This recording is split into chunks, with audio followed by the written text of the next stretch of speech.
Chapter 4. In Chapter 4, we'll look at one-way and two-way tables. Specifically, we're going to look at how we can break a measurement into group effects and residuals. And of course, when I say a measurement, I mean a measurement as considered as one of the measurements in a group. And also, we're going to obtain estimates for two-way tables. We're going to use a model called the additive model, and we're going to look at the row effect and the column effect. And also, we're going to look at the residuals, and it's defined in a similar way to what we did before. And first of all, let's look at the simplest example. We have a single set of measurements. And then what we can do is we can calculate for this data set the mean as well as the median. And then for each measurement, we can calculate, we can write these measurements as either the mean plus the residual or the median plus the residual. Of course, as we know, the mean is not necessarily equal to the median. So these two residuals are in different senses. One is the residual with respect to the mean, and the other one is the residual with respect to the median. So let's take a look at a simple example. Suppose we have 5 numbers, 6 and 9 and 10 and 15 and then 20. So this is our data set. So first of all, let's calculate the mean. So first, the mean is calculated by adding those measurements, and 6 plus 9 plus 10 and plus 15 and plus 20. Of course, you can use R to make your life easier. And then we're going to divide the total by 5 because of 5 numbers. So it is 15 plus 10 is 25, and then plus 15 is 40, and then plus 20 is 60. So it's 60 divided by 5. And so this result is equal to 12. So this is the mean. And once we get the mean, and then for each of these measurements, we can write the 6 as the mean plus the residual. So this is like fill in the blank. What is the residual? Well, the answer is we're going to use 6 minus 12. So here, for this blank, we're going to have a negative 6. So this is the residual. So, and then 9 is equal to 12 plus negative 3. And 10 equals 15, equals 12, the mean plus negative 2. And then 15 equals 12 and plus 3. And finally, 20 is equal to 12 plus 8. So this is how we write each measurement as the mean plus the residual. And of course, we can also do the median. The median, in this particular case, is actually easier to calculate the mean. It's simply the middle number, since those numbers are already ranked from the smallest to the largest, which is find the middle number being 10. So, and then we're going to write 6 equals 10, and then plus, well, we're going to fill in blank. The blank is negative 4. We just use 6 minus 10. So you see here, in this case, because the mean is not equal to the median, the residuals would also be different. And 9 equals 10 and plus negative 1. This just means this number 9 is 1 below the median.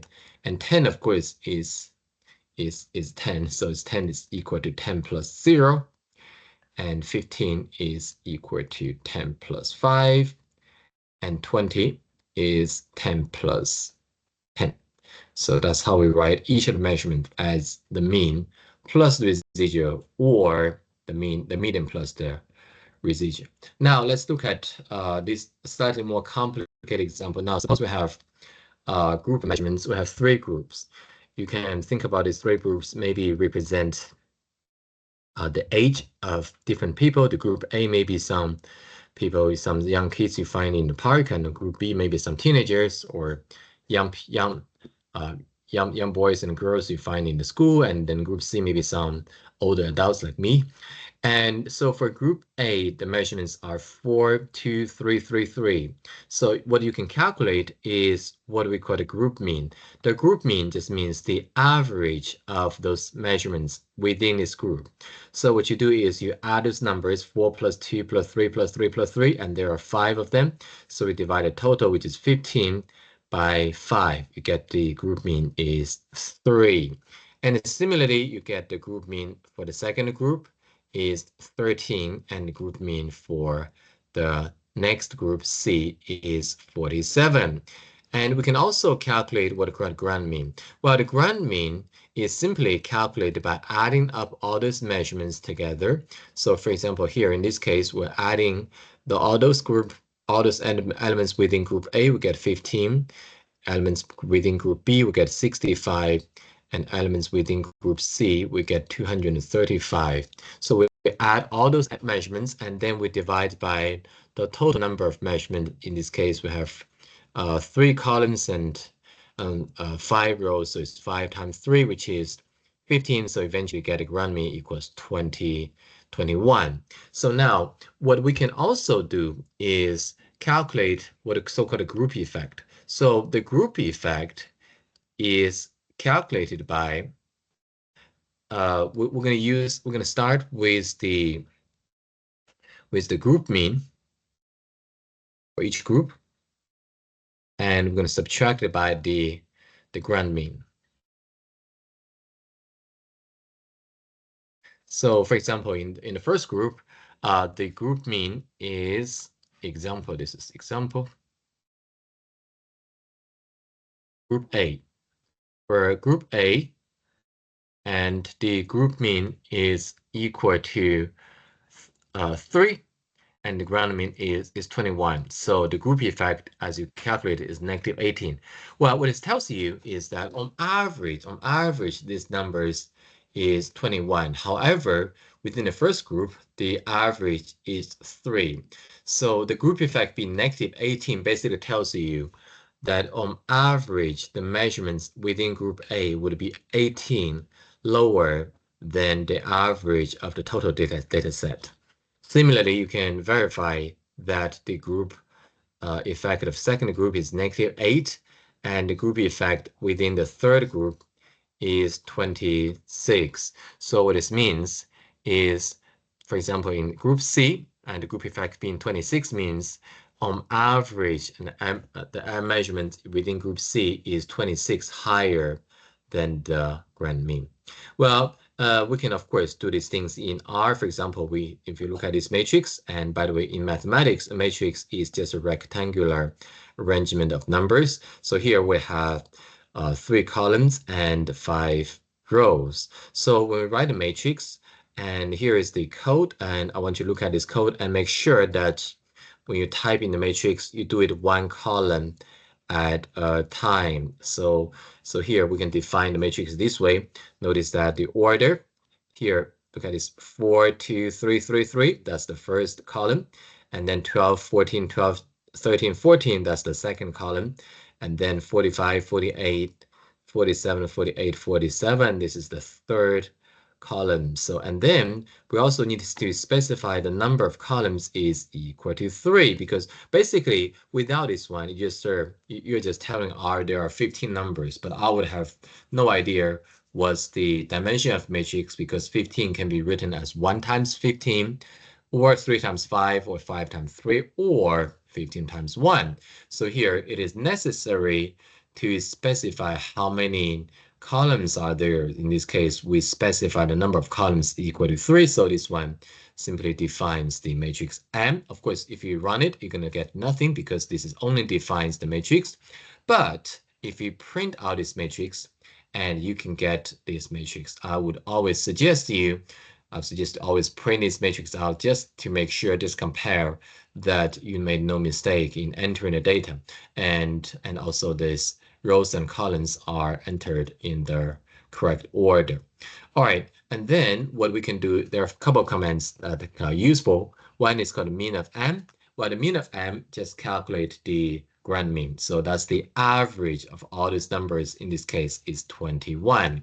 And we can also have the call means. Notice that in R, we're very specific about how to spell these commands, and even with the capital or lowercase letters. The COL with the capital letter M, and then lowercase EANS, column means N, will calculate the column mean for each column. So in this case, we get 3, 13 and 47. That agrees with our manual calculation earlier.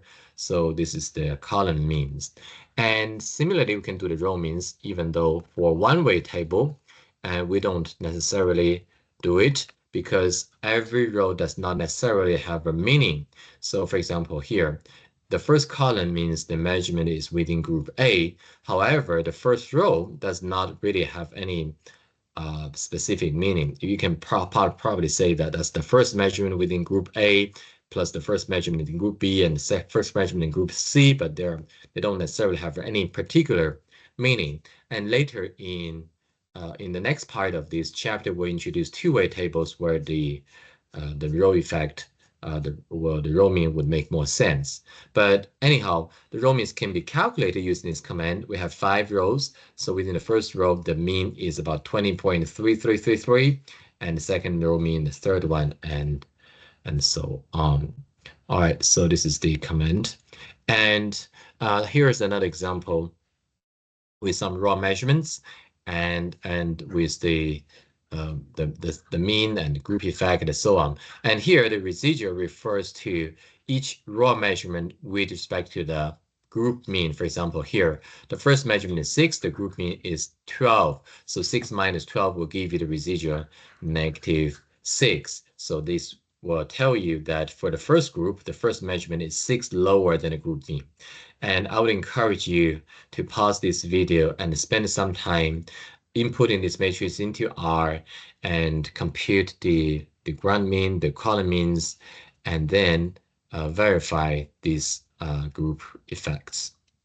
All right, now we're going to look at what we mean by an outlier. So if an observation is more than 1.5 IQRs away from the nearest quartile, then we set this observation aside and call it an outlier. So outlier, here we're going to give a lower bound and upper bound. Suppose you have some measurements, and here we're going to draw a number line.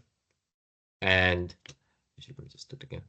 Just draw a number line. Suppose this is number line, and let's say that this is where your Q1 is. And then this is your Q3 is, we don't care where the median is, and it should be somewhere in between, we don't care. So this total distance, the distance between Q1 and Q3 is called interquartile range, or the IQR.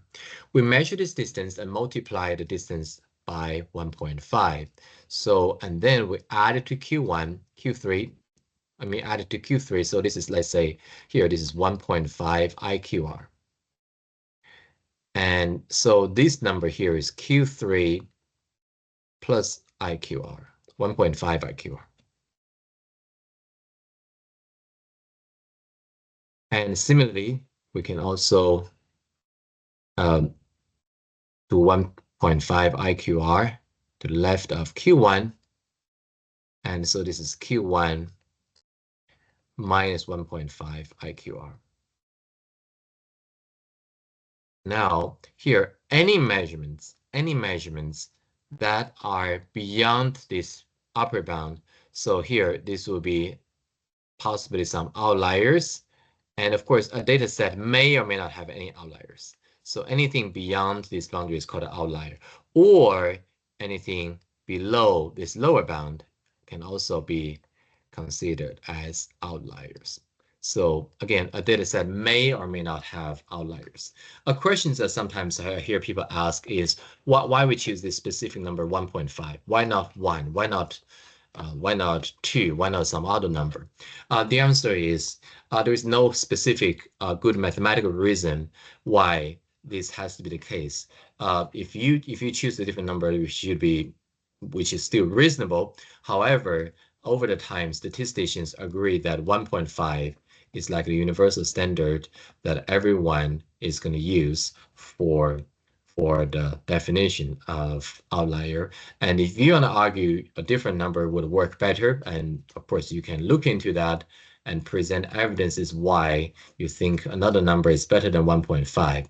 But at this moment, most of the statisticians agree that by convention, we'll use this 1.5 IQR. So at least for this course, if you're doing any question for the quiz, for the exam, make sure that you use this number. And finally, we're going to use R to visualize the outliers. So what we can do is, first of all, you can, let's say we have this following data set that has the numbers 75, 80, 85, 90, 200, 95, 105, 110, and 230.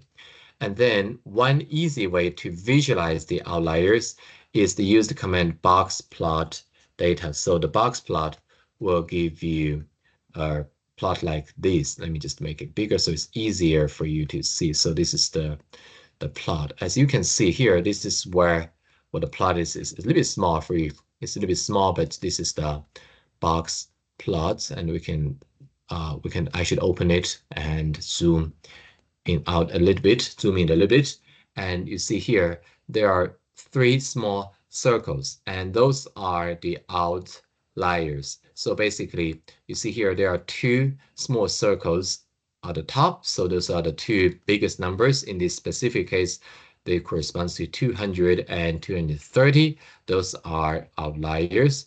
And also there is also a small circle at the bottom. So this corresponds to 5. This is another outlier just because it's too small. Again, a data set may or may not have outliers. If it does, and it may have one outlier, 2 or multiple outliers. And if you want to quickly visualize what they are, I suggest to use the R command box plot data. By the way, the thick line, if you still remember in the middle, is the median, and again, these small circles represents the outliers. So if you ever see a quiz or exam question ask you whether there are some outliers in the data set, one easy way to do it without having to worry about IQR is to use this box plot, and then you see, hey, there are 2 numbers, let's say 1 or 2 numbers that's outliers because it's large. Then you look at the data set and find the largest 1 or 2 number, those are outliers. And similarly, in this case, the smallest one is also an outlier. Again, let me say it one more time, that it is not surprising that some data set may have 1 outlier, no outliers, or multiple outliers. Those are all possibilities. All right, thank you very much for watching. I will continue our discussion in the next video.